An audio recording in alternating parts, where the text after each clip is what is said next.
You want your emails to be frequent and create urgency. People get busy. They often see the email and think they'll do it later. And so when you take this frequent and urgent approach, it supports the customer in making updates as soon as possible. I mean, I think we've all at least once, like I said, had a credit card expire, and then we've forgotten to update it in different areas. And then we start getting the email saying, hey, your credit card expired. You're like, oh yeah, I'll get to that. And then you don't. But then the next day you get another email and you're like, okay, here I go. So I'm going to encourage you to do 5 emails over 7 days. But if that's too much for you, at least 3. Okay. So again, I do 5 emails over 7 days. Some people extend that to 15 days. So do what feels best for you. Just making a decision is half the battle here. I'm Amy Porterfield, ex-corporate girl turned CEO of a multi-7-figure business. But it wasn't all that long ago that I lacked the confidence, the budget, and the time to focus on growing my small but mighty business. Fast forward past many failed attempts and lessons learned, and you'll see the business I have today.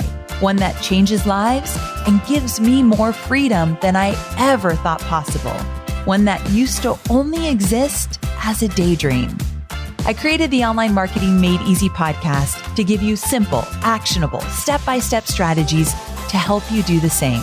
If you're an ambitious entrepreneur or one in the making who's looking to create a business that makes an impact and a life you love, you're in the right place, friend. Let's get started.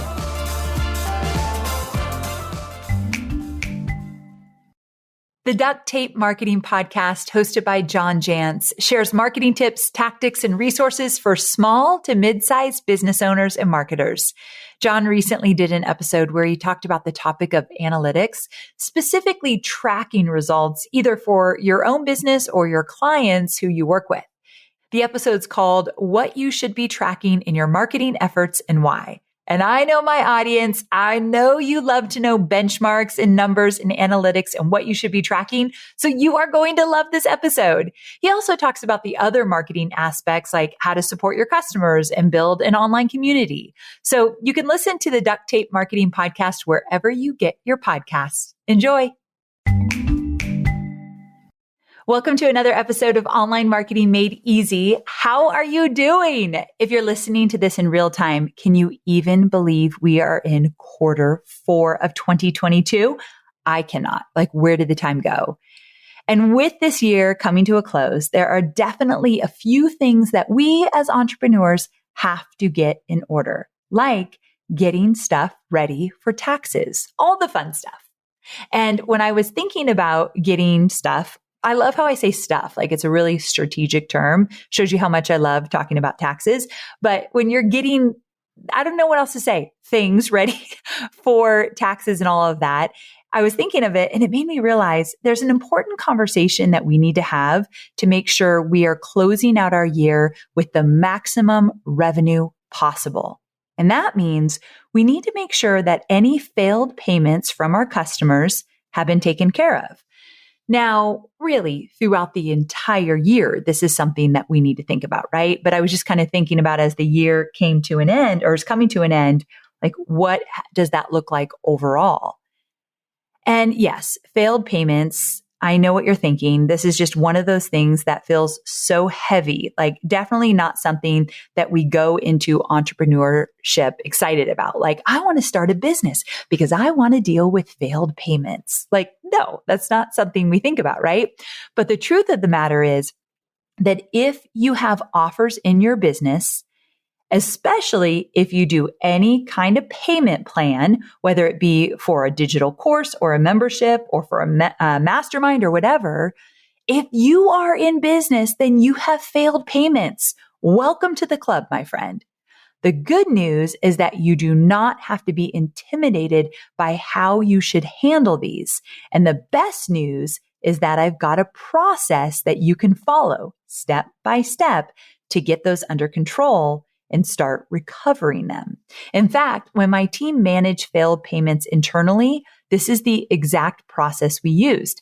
Now we have an external company that manages this for us. It's called Gravy. I love them. We were their very first client many, many years ago. And if you want somebody to handle your failed payments for you, amyporterfield.com/gravy. Now, the last time that I talked to them, usually most of their clients come in at around $250,000 a year. So if you're making about $250,000 or more a year and you have failed payments, I shouldn't say that, you have payment plans in your business, which then will result into failed payments. It's inevitable. Then check out Gravy. Really great company. Love them to my core. But many of you aren't at that place yet. So I want to talk about what you can do internally. So in this episode, I'm going to walk you through how we set up our internal payment recovery process. So that can be for payments that come from your digital courses. Maybe you have a 6-pay option or a 12-pay option, meaning someone gets to pay over the next 12 months for your digital course.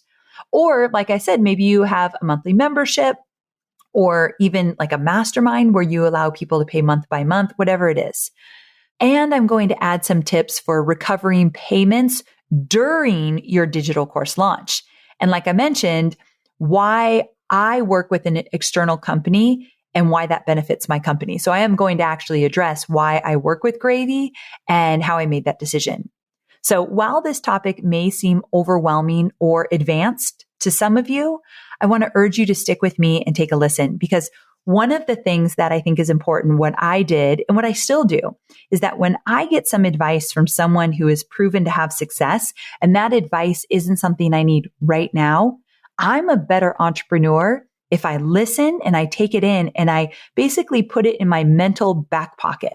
And I say, okay, I'm not ready for that, but I know what to do when it comes time, because I will get to a point that I am taking payments. I will get to a point that I'm going to need support. So now I know where to go or what to do.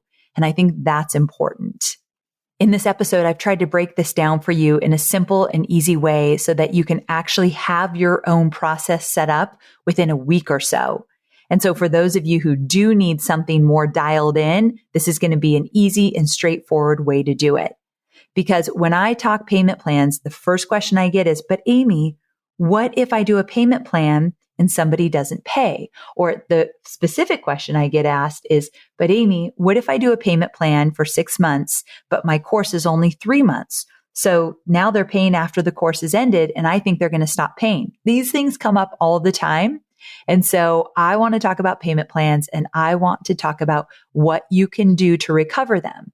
Because I've said this a million times. If you are selling a digital course and if you do not have a payment plan, you are leaving money on the table.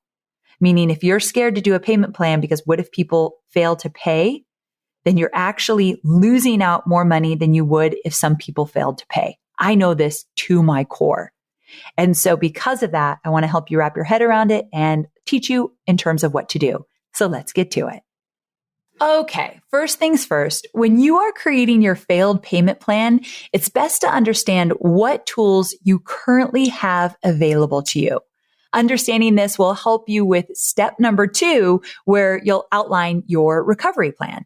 So when I say what tools you currently have, I'm talking about digging into your customer relationship management platform or your merchant or billing platform. Some examples of this would be HubSpot or Keep, or Samcart or PayPal or Stripe. And of course, there are other payment gateways, but these are just some of the common ones. So you'll want to start by checking with whatever platform you use to see what available tools they offer for supporting you with these failed payments. The good news is that many of these billing systems have payment failure settings that allow you to build out your own recovery process within the platform with things like automated notifications and emails. In fact, many of them will not only help you with failed payments, they'll also offer a notification option for when a credit card is about to expire. I mean, these can be truly seamless and really helpful for an entrepreneur who has their hands in all the things. Like if you're a one woman or a one man show, you want to use a system that's going to notify you, or better yet, notify the person that their credit card's going to expire soon, or, hey, your credit card did not go through, might be an expiration issue. can you please fill out this form to get your credit card up and running again? So like they can reach out for you. So that's like the optimal resource or tool. Now, I know not everybody is going to have access to these types of tools, but if you do have access to something like this, like customizing or adding payment failure notifications, amazing. That's going to help you create your process in the next step. I want to take a moment and do a little mindset shift for you. This is important. If you're multitasking, come back to me for this one. When you think about failed payments, it's common or very human to think, oh my gosh, they're trying to screw me. They want to take my product and not give me the money. Or I knew they would do this. They paid their first payment and now they're not going to pay all the others. Before you go down that road, because that's a dark road to go down, it might just be an issue of their credit card expiring. This has happened to me many times where I'm on a subscription for things I love. One of them is, you all know that I have a coach every Friday morning. And recently, two things have happened. One time, my credit card expired. So she has a notification system. So she didn't even know it expired. I got a notification saying, hey, your credit card has expired. Can you give us a new credit card? I love coaching with her. So I'm like, of course, right away. And then actually, I think this has happened twice. I had fraud on my credit card. So I had to close it down. You all have been there, right? So this is very common, and credit cards are getting so much better at just shutting it down the minute they see fraud and letting us know. This has happened to me twice in 6 months. So the credit card that was attached to all of these subscriptions no longer worked. I got a notification. I put the new credit card in when I got it. So do not think that people are screwing you. 90% of the time, okay, that's an exaggeration. I'm going to guess from my own experience, 75% of the time, people are not meaning to have a failed payment with you. Now, the other 25%, we have to have compassion for. I think some people are just financially in a financial hardship right now. We are going through a recession right now, and maybe their credit card is maxed.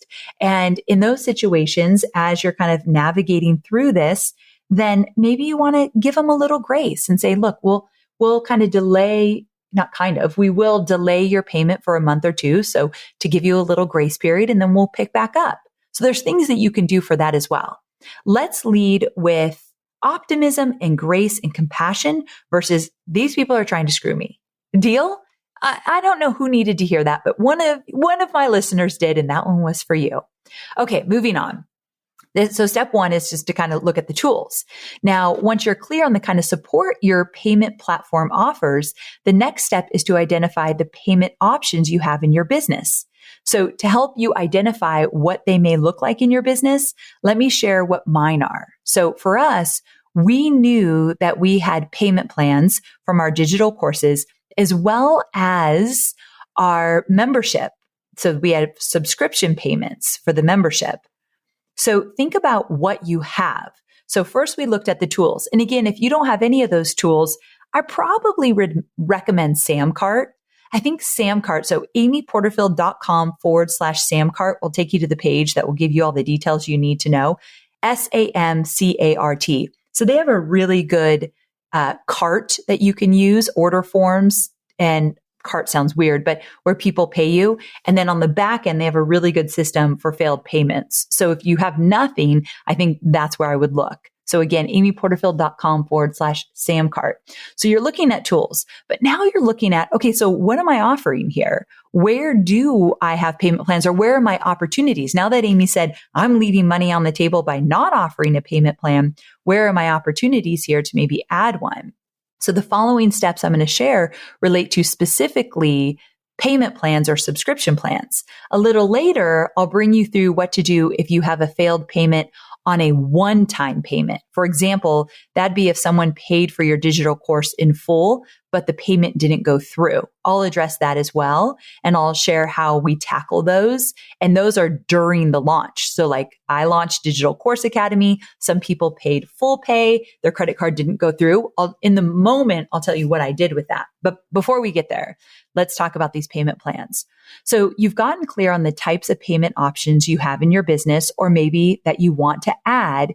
And from there, it'll be so much easier to start outlining your communication pieces and building out your recovery process from start to finish. So when I say communication pieces, that means the automated emails that will go out to each student who has a failed payment. Essentially, when a payment fails in the system, what do you want that payment to trigger? And then what are the communication pieces after that?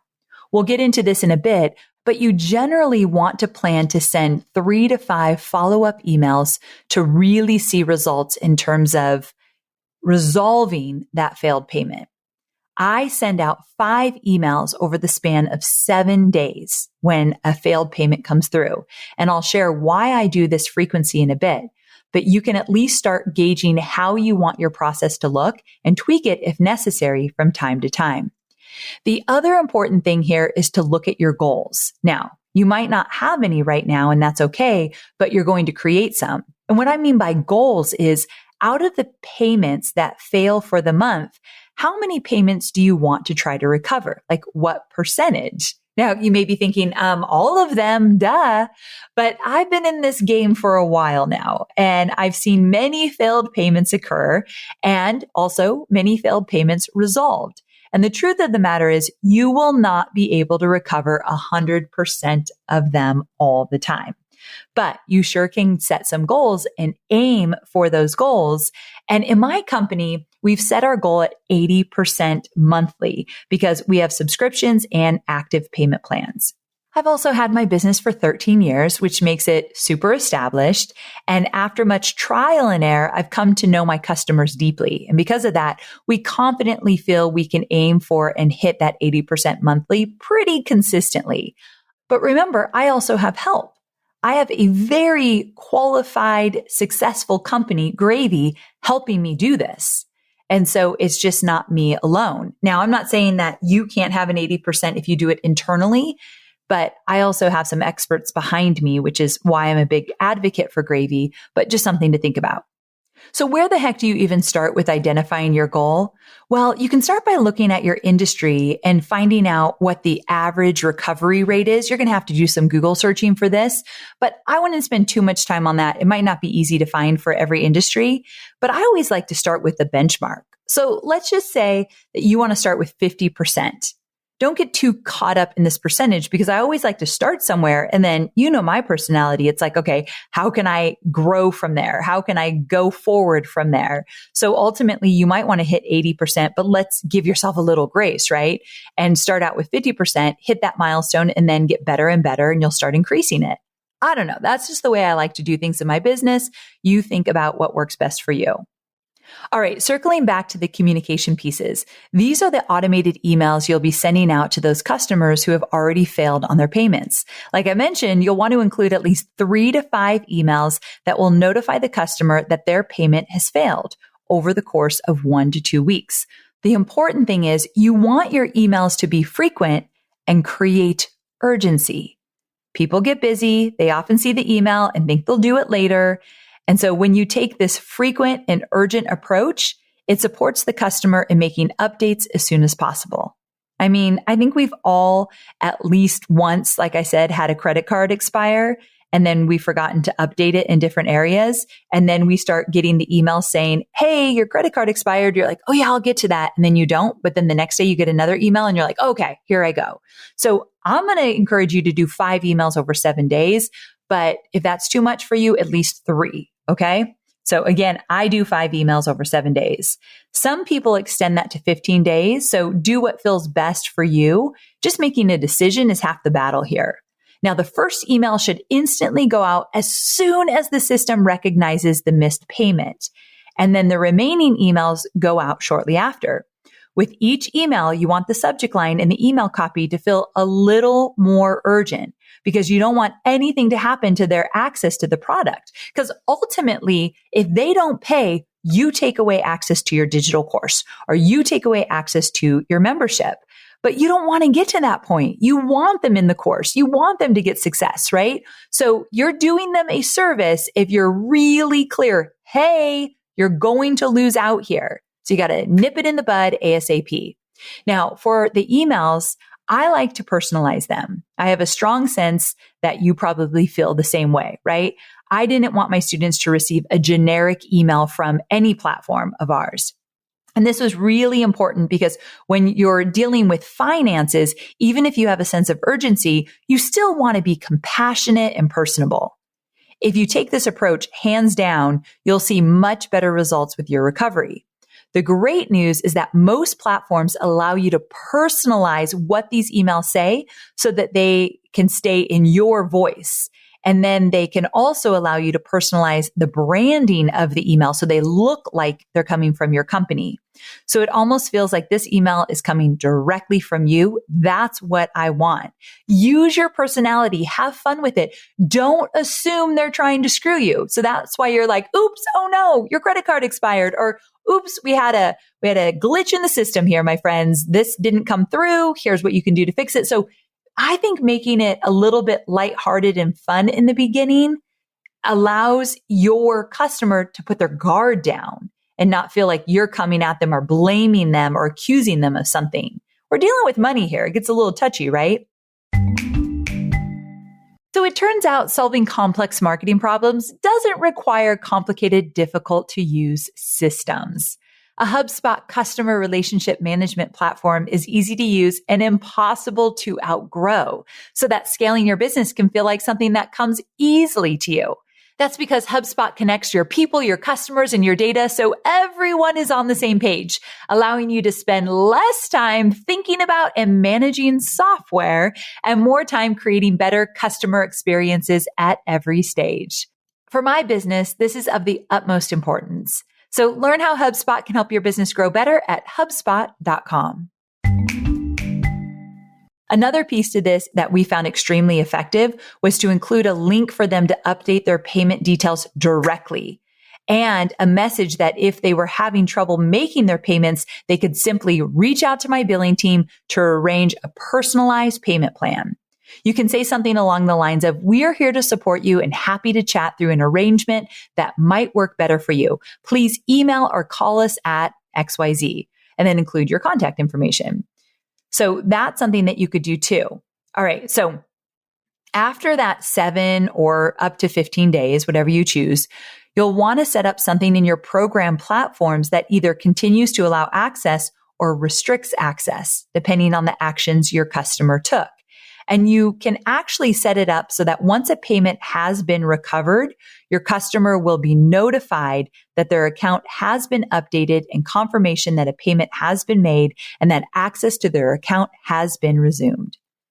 If there's been no movement, no payment has been made, no communication from them, you've got to restrict access to their account until a payment has been made in full, or they've reached out to you to set up a payment arrangement or plan that works best for both parties. Like I mentioned, you can have a gracious heart and say, look, I understand you lost your job. Times are tough. I'm going to delay your payments by 2 or 3 months and then they'll pick back up. You let us know if that works for you. You're the boss. You can do whatever you want. I like case by case in those situations. Okay. I want to circle back to something I mentioned earlier, and that is that one-time failed payment during a launch.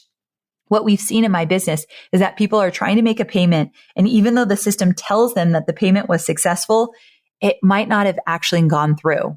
Really frustrating. So it might be an issue with their bank or whatever the case may be. The way we tackle this is to assign a team member, or if you're running the solo game right now, you'll set some time aside to follow back up with these pending orders or essentially failed payments.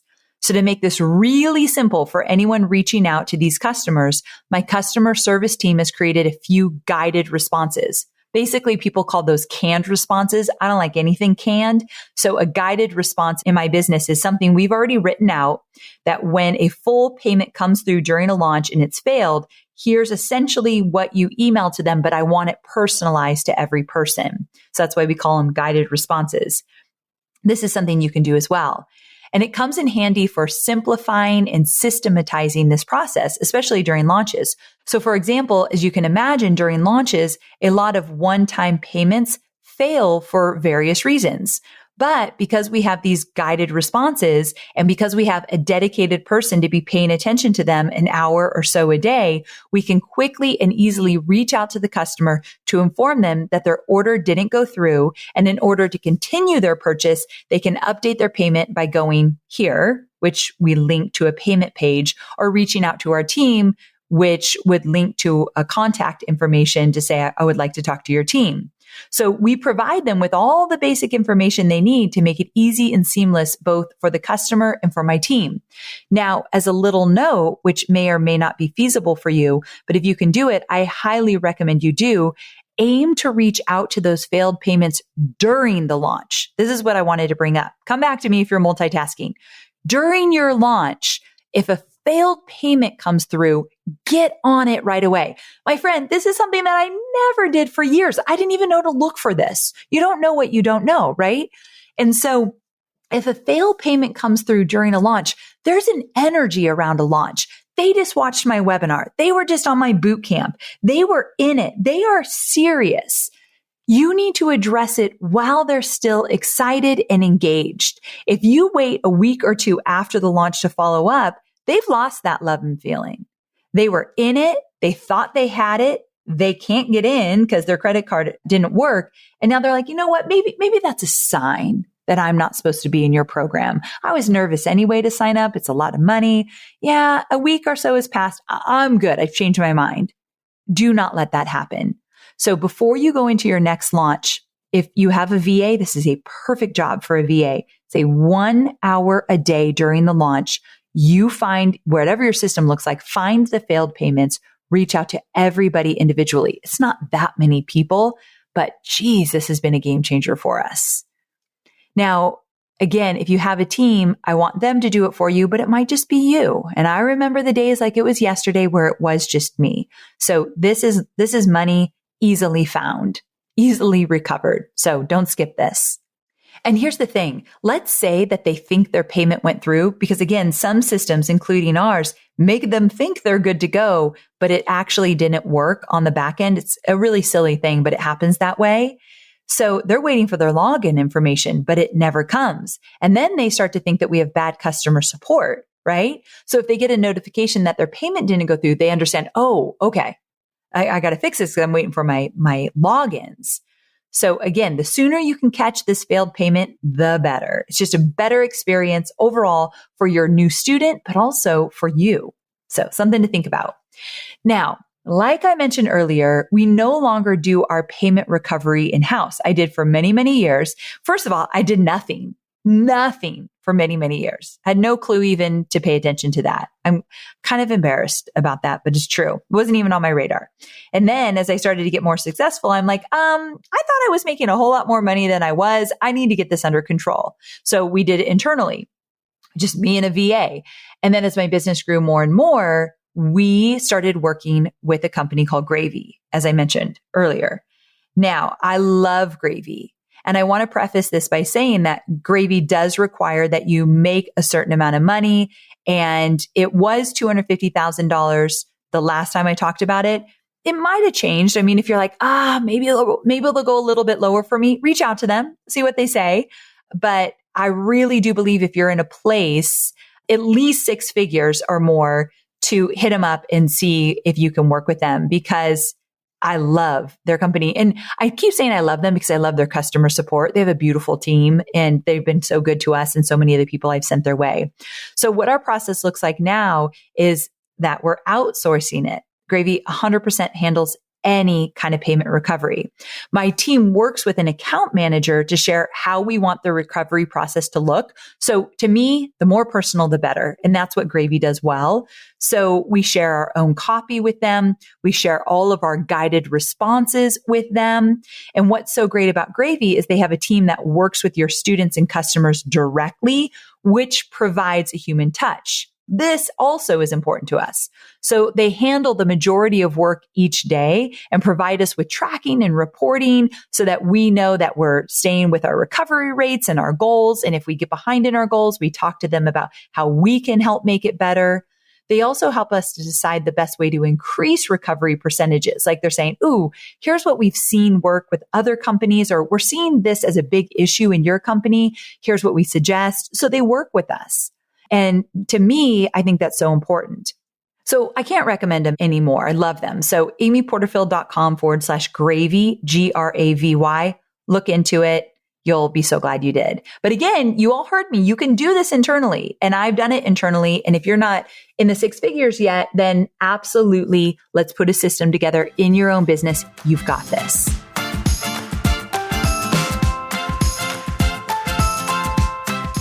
Okay. Whew, I got to take a breath. There you have it. That was a jam-packed episode. I haven't done an episode like this in a long time.